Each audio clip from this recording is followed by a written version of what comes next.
guys, thank you so much for coming today. In case you haven't come before, we are a part of Ageless Science, which is a nonprofit that connects seniors with high school students. And we're two returning members, and today we actually brought some new members with us today. You can see them in the back. They'll join in on this session, and they'll learn what our program is all about. I'm Sophia, and I'm a junior at Weston High School, and I'm really interested in STEM stuff. Therefore, I participate in a lot of STEM activities. Like, for example, me and Eva are co-captains of the robotics team. I'm co-president of the computer science club, and I also do Girl Up. Hi, so ditto to everything that Sophia said about Ageless Science, and I'm Eva. I'm a senior now at Weston High School. I also love STEM stuff, like Sophia mentioned, robotics, and then I'm also a big environmental advocate, so I'm the president of the Students for Environmental Action Club at my school. And today we're going to be talking to you a little bit about AI and misinformation, and before we kind of get into it, we have a bit of an opening activity for you guys that we hope is a little bit of fun and also informative. So I'll hand it to Sophia. Yeah, so our opening activity is basically trying to spot which images are AI generated and which ones are real ones, just to show how similar they are. Like, for example, this one, there's two frogs. Which one do you guys think is AI generated? The one on the right. The one on the right? Any other opinions? What do you think? On the left? Oh, we got a divide. We're a little bit split. Let's see. This one was the one that was real because it has a complex pattern, but the one with the round spots was actually one that was AI generated because, as you can see, AI has made it have like simple round spots, and AI is very good at generating patterns. Well, it's not very good at generating patterns actually. It can do simple things, but not really complex, like more natural things, I guess, like the image on this side. Let's look at the next one. And now here's two photos of children. Which one do you think looks more AI generated? Any guesses? It's tough. We think The one on the right? Yeah, I think the one on the right was actually the one that was AI generated. As you can see from their hands, it has misplaced hands. Like, AI is not very good at capturing details like hands and hair and eyes. That could be something you want to look out for when trying to spot like misinformation like that. And the next one here. Which one? I'll give you the one on the left. Yeah, I'll give you a hint. You want to look at the text on the signs they're holding up. No worries. I'll move on to the next slide. But you know what? I have something, ladies. Oh, the one on that side, So on the left. The left. Anyone else? More on the right. Okay. Okay, We're let's see. split again. Okay. Which one is It was the one on the right because if you can see, sorry, it wasn't very clear, but the text is actually illegible. Like, you can't read it. It's not real like sentences or phrases, while this one was legible text. And like I said before, AI is not very good at capturing details such as text and also like hands and eyes and also the hair over there. And now I think that was the end of our initial activity. Now I'm going to talk a bit about how to spot these AI-generated images. Or actually, do you want to first explain what AI is? Yeah, sure. Can you move forward in the slides, please? Yeah. So Sophia just pointed out some great details about how you can spot some AI-generated images, and she'll talk to you a little bit more about tips and tricks. But before she talks about that, I want to give you guys a little bit of a sense of what AI is. So AI is software, but it's a little bit different from traditional software because it's not coded line by line. You know, traditional software is a series of commands that a coder gives to a computer, and usually we kind of really understand what's going on because we built it, right? You know, brick by brick sort of thing. But AI is built with models, and these models are designed to be able to take in information in large data sets. And that's how they're made and trained. So once we have these models, we send in a bunch of data, and it learns using patterns, recognizing patterns, and then recreating those patterns, and it spits out content like the things that it takes in, right? So for example, so you understand this a little bit better, if someone were to build an AI generative model to produce text, they would take the model and they would send it a bunch of already existing human-written text, writing, maybe articles, maybe literature, and then the AI would scan it. It would recognize patterns in the language, the phrasing, the word choice, and when the user then prompts the AI and says, hey, write me a paragraph on, topic X, Y, and Z, the AI model is able to produce something similar to all that data that it has taken in, right? So that is, in a broad stroke, how AI is used, trained, and why it's different from software that we've typically used in the past. Yeah, so now I'll talk a bit about how to spot AI-generated images. So as Eva mentioned before, AI is very good at capturing big ideas. Since you send it a lot of data, if you tell it to generate, for example, a picture of a woman, it will do that greatly, but it might not be able to capture like the small details, like her hands, her eyes, her hair.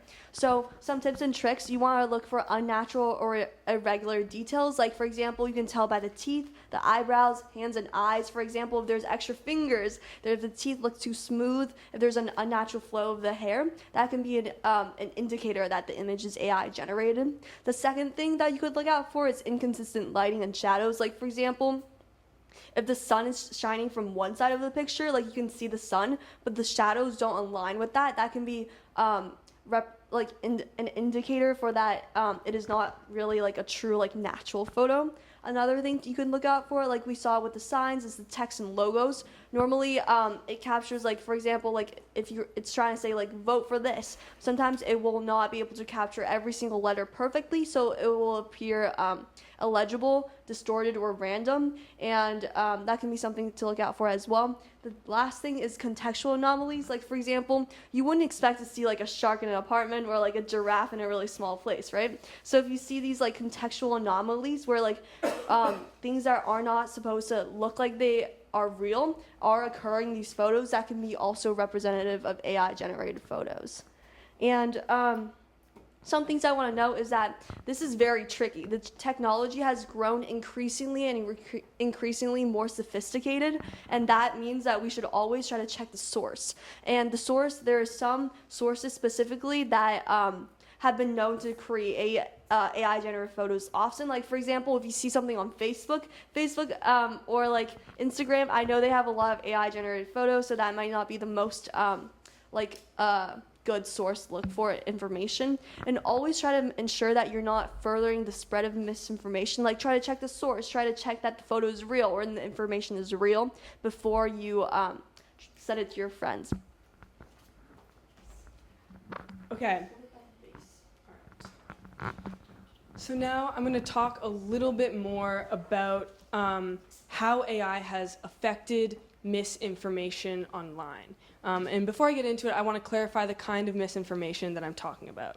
Obviously, online there are a lot of sites and apps that are open forum, meaning that anyone can create an account and maybe tweet whatever they want, say anything that may or may not be true. That's not the kind of misinformation that I'm talking about. Right now, I'm referring to sites, often sites that pretend to be online journalism sites, and accounts or statements that pretend to be credible sources or people that they aren't, right? So think imitating a celebrity, think imitating the New York Times when maybe they're not the New York Times, or just in general pretending that they're a reputable online news source that hires actual reporters when they don't necessarily do that, right? So that's what I'm talking about. And I'm sure you've all heard many warnings about fake news online even before the recent AI boom. And this is very true that misinformation before the AI boom was still a problem. But to compare, there are certain attributes that we can give to the process of creating misinformation online, right, before AI was a thing, right? So before AI existed, to create sites that look like accurate, reputable journalism sites, this took a lot of time, a lot of people, and a lot of skilled labor, right? You need people who are able to build websites, who have coding skills to build websites and make them look credible. You need people to create large amounts of content, create articles that are written well and look realistic. Otherwise, you're not going to create very good, I guess, propaganda or fake news online, right? And so oftentimes, this kind of organization or this kind of movement is run by large groups of people working together, right? Or they need financial motivation to do so. So some examples are called pink slime journalism sites. These are named after the meat byproduct, and they often crop up in small towns where the existing news outlet has kind of died out, and they're often backed by a financer, right? And then they create articles, fake articles, based on what that financer wants them to produce, right? So that's an example of misinformation online. Another example was the 2020 US election. In the lead up to that election, Eastern Troll Farm, so again, these are professional groups that promote propaganda, right? They built large audiences on Facebook, and they reached millions and millions of people and had a huge influence over the 2020 election. And to give you a sense of the breadth of their impact, they had about 140 million users, over 140 million users that they reached online, and the US population is around 340 million, right? So even before AI, fake news, misinformation, huge, impactful problem that's impacting elections, very important events, right? And now, after, we move to the next slide. Now, after AI, there are some major changes to what the process of creating misinformation looks like.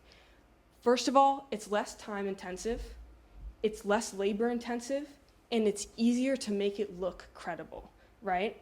So the example that I used earlier, where you would need someone who has the technical coding skills to build a website, well, now there are AI models that can generate websites for you. All you need to do is put in a prompt, and it will build a website for you. And this makes that accessible to non-technical users, right? Think about large language models, which can produce large amounts of text, right, very quickly. It makes it very easy to generate fake articles and fake news. And because of this, it has led to what people are calling a misinformation superspreader. So from May to December of 2023, according to NewsGuard, which is a company that tracks AI-generated fake articles online, the amount of AI-generated false articles increased by over 1,000%. And the amount of sites that they were tracking went from 49 to 600. So the main issue right now is the sheer amount of AI that's now being generated and how realistic and convincing it can now look, right? So a little bit more about AI. Mostly I've been talking about articles and journalism, but AI, its abilities are expanding and growing very rapidly. So as you may know, and as we looked at earlier, AI can generate fake audio clips, fake video clips, and fake images. And so sometimes maybe you'll see an image, an audio clip, a video of a politician, of a celebrity that can be completely fabricated, right? So Sora, for example, is an instant video generator, clip generator, and there are even certain sites, it's getting harder and harder to distinguish between fake and real information because the line is being blurred a lot. There are sites that contain real news articles written by credible journalists while also having AI-generated articles on them. So for example, Global Village Space had essays written by a Harvard-educated lawyer, and they also, sandwiched within these ordinary, normal stories are AI-generated articles, right? So it becomes harder and harder to distinguish. Even a source with one credible article doesn't mean that the article next to it is credible as well. So this all sounds pretty scary, right? Like, what's going on? Whoa, this stuff is everywhere. but I want to arm you guys with a little bit of awareness of what you can do to combat this. And the first thing that I'm going to say, that you've probably heard everybody say, is that media literacy is so, so important. But here's the thing, is that media literacy impacts more than just yourself. If you're someone who can recognize AI-generated images, then not only are you not being influenced by that fake information, but you know not to send it to your friends. You know not to upvote it, not to like it, and not to spread it farther and farther. That's how content on the internet works, right? The more attention, the more likes, the more engagement it gets, the more people that it reaches, right? So even just not engaging with a post or a fake information keeps it from spreading farther. And on the reverse, maybe your friend, your family member sends you something, and if you're able to identify it as being fake, then you can stop that, your friend or your family member from having the wrong idea or having the wrong information, right? So that's always important to do. There's a little bit of a herd protection by having an awareness and being careful about what you consume. The second one is kind of what I call battling fire with fire, which is to say battling AI with AI.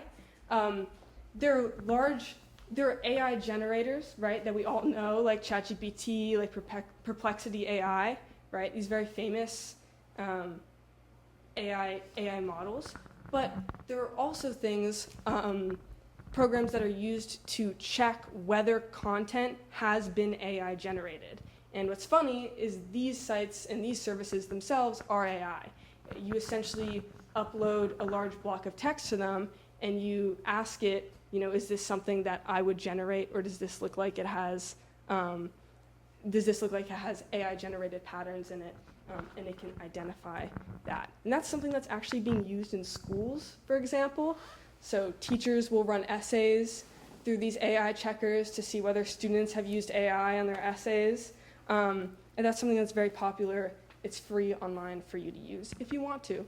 And then NewsGuard, the company that I was talking about earlier, has a rating system for news and information websites, which is open to the public. It's a browser extension, so you could add it on your computers.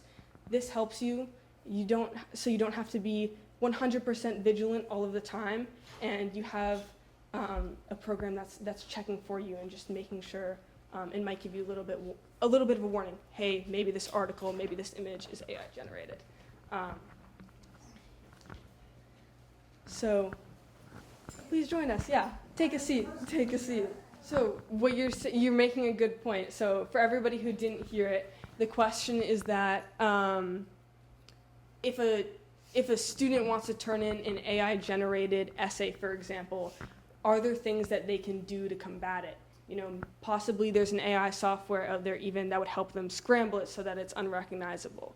And it's true that along with solutions being developed, like AI checkers, there's also, ways to scramble it, make it look more realistic. There are certain faults with it. For example, if you have a very short piece of text, only a few sentences, it's hard for an AI checker to determine whether that's AI generated or human created, right? So it's not a perfect system at all. It's being used to help vet a few of them, but I think there are probably some that fall through the cracks as well. And that's a good question. Yeah, I think there are things that you can do, like you can ask even ChatGPT itself, make this sound more human. You can edit it, you can run it through an AI checker and say, oh, this part looks like it's AI generated, so I change it.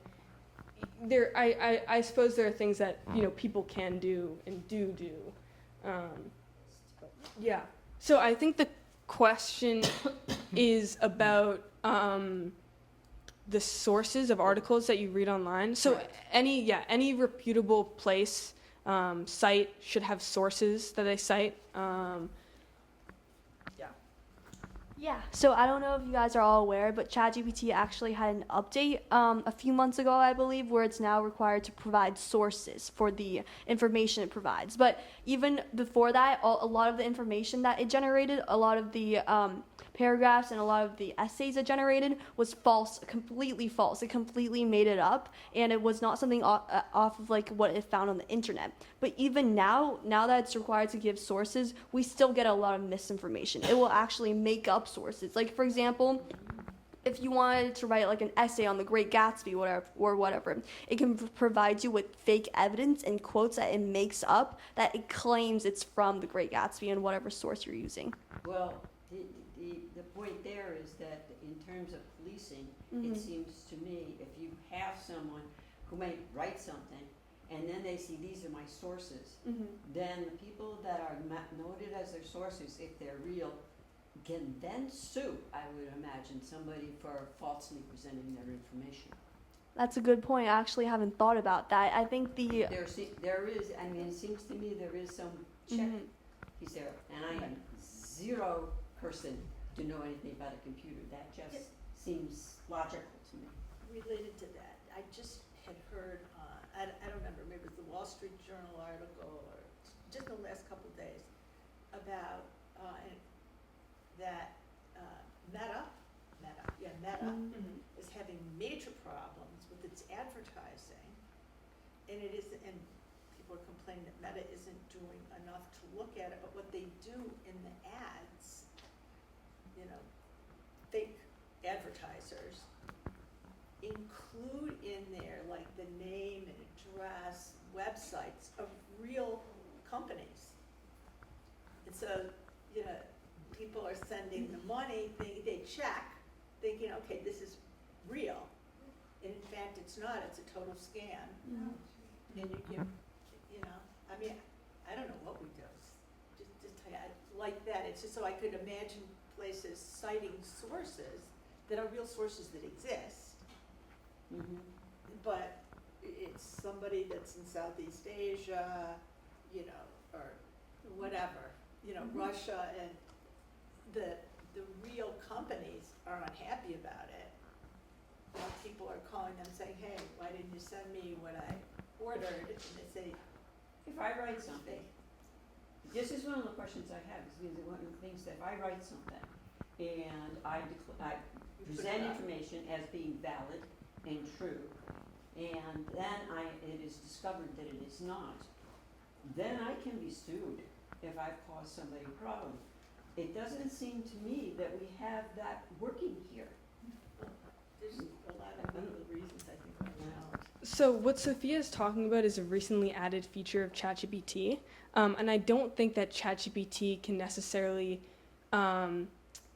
be sued because it doesn't understand what it's doing, right? It's not a person that's intentionally using the information the wrong way, but what it does is that it's a feature for the user, so the user can say, hey, ChatGPT, piece this together based on data that it was fed or based on things that it's seen online, and you click on the link and you say, oh, hey, that's someone's Facebook page, or oh, hey, it looks like ChatGPT misinterpreted that. So it's more of a resource for the user so that they can check that the information that's being fed to them is correct, but I still believe that you are responsible for vetting any information that you then take in for your own word. So if ChatGPT tells you something and you say, who cares about the sources, I'm not going to check that, and then you go and, I don't know, publish something, I still believe that you are liable for your word, is my it would be my guess kind of thing.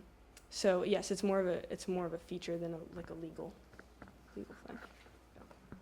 Yeah, that's true, and there's a lot of ways that we can try to mitigate it.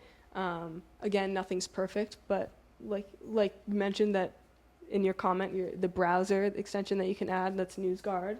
So if you guys want to add that to your computers, but yeah. Yeah, something that we will cover later actually is the idea of a watermark on these AI generated images and text, and that is something that I think the government is trying to pass, so that these watermarks are not visible to the naked eye, but they will follow these like text and logos and images around forever, so that people will know when you run it through a checker that it's AI generated. So now actually I'll cover some examples of how AI has been used maliciously to spread the misinformation, and especially in politics actually. So the first example is actually Swifties for Trump, and it depicts Taylor Swift and her fans endorsing his campaign. And Taylor Swift is known to be like a big, not a fan of Donald Trump. Actually, here's some images of what was posted on Facebook by Trump, actually. It shows photos of people wearing t-shirts that say Swifties for Trump. It says Taylor wants you to vote for Donald Trump and things like that. And this generally will promote the spread of like misinformation, because Taylor Swift has a very, very big fan base across the world. And if it shows her like endorsing his campaign, it will make more people more of her fans want to vote for Trump. And this was actually posted by Trump, even though he knew this was misinformation, because he thought it was a funny little joke and that it will get more people to vote for him. And this was traced back actually to the John Milton Freedom Foundation. It was founded in Texas, and it is big. It is known for doing things like this. It does a lot of political campaigning with misinformation, especially through AI. And Trump decided when he got exposed for posting these pictures, he chose to distance himself from these like misinformation and AI in general. And the second one I wanted to highlight is Biden deepfake robocalls. So this is basically when you get like a phone call, like on your phone or like on your telephone, like, and it will say that mail-in voting is invalid, or that their voter registration had been revoked. And these phone calls were tailored because with AI, like Eva mentioned before, it can do a lot of labor without the use of actual human labor. So that means you can get a phone call tailored to yourself. Like they can call Eva, for example, be like, "Hi, Eva Odio, your voter registration has been revoked." And these were tailored to individuals who were going to vote for Biden, actually. So then if there was, like, for example, like generations who do not know about the spread of misinformation and how these are scams, they will actually like not go in and vote for him, which loses him a lot of votes. And the guy who actually did this, it was a single person. So it really shows how deeply impactful AI is, as it allows a single person to be able to reach so many people. He was actually fined $6 million by the Federal Communications Commission for interfering with the election. And the third one I want to highlight was Ohio immigrants. So these were photos that were spread of fake photos created showing there are a lot of immigrants in Ohio. And this incited fear and anti-immigrant sentiment. And it suggested a large number of immigrants in Ohio. And it was basically used to manipulate public opinion and try to sway voters once again. The last one I wanted to highlight is a bit different because it's not about politics, but it's also actually about Amazon reviews. Like, I don't know about you guys, but when I want to like go buy something, I'll actually look through a lot of reviews to try to see if the product is good, if it's beneficial to me, if that actually suits me. And with the use of AI, you can, like, companies can buy a lot of reviews for themselves, like saying 5-star reviews, this is a great product, everyone should try this. And they can actually also purchase bad reviews for their competitors, like 1-star reviews saying this product is trash, you should go buy something else instead. And this can manipulate purchases. And one instance actually is the fake review farm in 2019. It was like where a lot of small scale companies, they can, if they actually haven't gotten a lot of reviews yet, or people purchasing their products and they're just getting started, if they want a lot of positive reviews, they can go to this farm and get a lot of reviews like that. And yeah, new sellers can use 5-star reviews to boost their rankings and appear more trustworthy to buyers. And here are some of the photos. This was a photo of showing how much trash there was in Paris with the Paris Eiffel Tower in the back, but this was it's AI generated. And time for our first discussion question. We wanted to discuss how AI can be regulated to not repeat these incidents, because they're very malicious and harmful. And are these incidents inevitable if we want to develop the technology even further? What do you guys think? Yeah. So what were you saying about the government watermarks before? Can you explain that a little more? Yeah, of course, Eva can explain it. I think she researched more about it. So the watermarks are an idea that's in the works currently, and the government is working with people who are in high places in AI industry or in AI companies and know a little bit more about the technology, and they have this idea to create watermarks that might benefit both the general public, right, and the companies themselves. And the idea is that when you generate AI content, it comes with a digital invisible watermark on it, right? So some sort of digital identifier that you can't really see with the eye. But if you were then to take that content and displace it, put it into a Google Doc and give it to your teacher for an assignment, or publish it online, publish it in an article, it would have a watermark which can then be identified through some means, and people can check and say, hey, you used AI-generated content, right? Now, this technology hasn't been developed, so there are a lot of question marks around it. How would it be executed? If someone edits that text, for example, does it still have the watermark? At what point does the watermark go away? So it's an idea that's very new and in development, but it's favorable to both the AI companies and the general public, which is interesting because obviously these AI companies wouldn't be working to do things that aren't in their interest, right? Like a lot of regulation around AI limits the use of AI and isn't in the interest of the companies who are producing it and selling it to consumers. But this is an interesting idea because it's in the interest of both. So, yeah. Does that make sense what I'm asking? Yes, I think you're saying that certain large language models, which are types of AI models, are advertised as being hallucination-free or being fact-checked before it gives you the information. So every single AI model is different. It was coded, it was trained, it was edited differently, and some may have, more emphasis on certain things. Some may have had features added in there that kind of check the credibility of the information that's put out. Some have gone through testing to make sure that the information that comes out of it is more rigorous testing to make sure that the information comes out of it is more credible. So that's something that if you... How would find those? How would one know? Yeah, you can look online. I'm sure you can look For on... reviews. Yeah, Of course, yeah. it could be free. There's some, yes. I mean, if you go to a credible source, right? But yes, there's some models that are generally considered, this one's a better writer, this one's more credible, this one's more broad. They all have their own different characteristics, and you can learn about them if you read about them a little bit. So yeah. Yeah, I wanted to add on something. I wanted to add on why these large language models are spewing out so much misinformation. I feel like the intent of ChatGPT and Perplexity and websites like that is to try to make you happy. They want to spew out information that aligns with what you gave it. For example, if you gave it a specific thesis, it's not going to disprove it. It's going to try its hardest to make sure that the information it provides you matches your thesis and goes along with it. It's not going to try to give you counter arguments. Well, it might if you ask it for counter arguments, but it's not. It's going to provide you evidence that backs up your thesis. So therefore, if it needs to create evidence in order and create sources in order to back up what you're trying to say, it will do that because in the end, it tries to make money and it will try to keep the user happy so that you subscribe to it regularly and turn into a large customer. Should we move on to the next discussion question? Yeah, sure. Perfect. I think we cover this kind of, but can we trust AI to be an unbiased source of information, or is it inherently flawed due to its reliance on human input and training data? It's a big question. Yeah, I think that's a good point. Just to repeat it for the video, I think you're saying that since AI is being trained by so much human input, it will start to be able to behave like humans. It will be able to make the same mistakes, and there will be a lot of errors, and it'll get pretty ugly.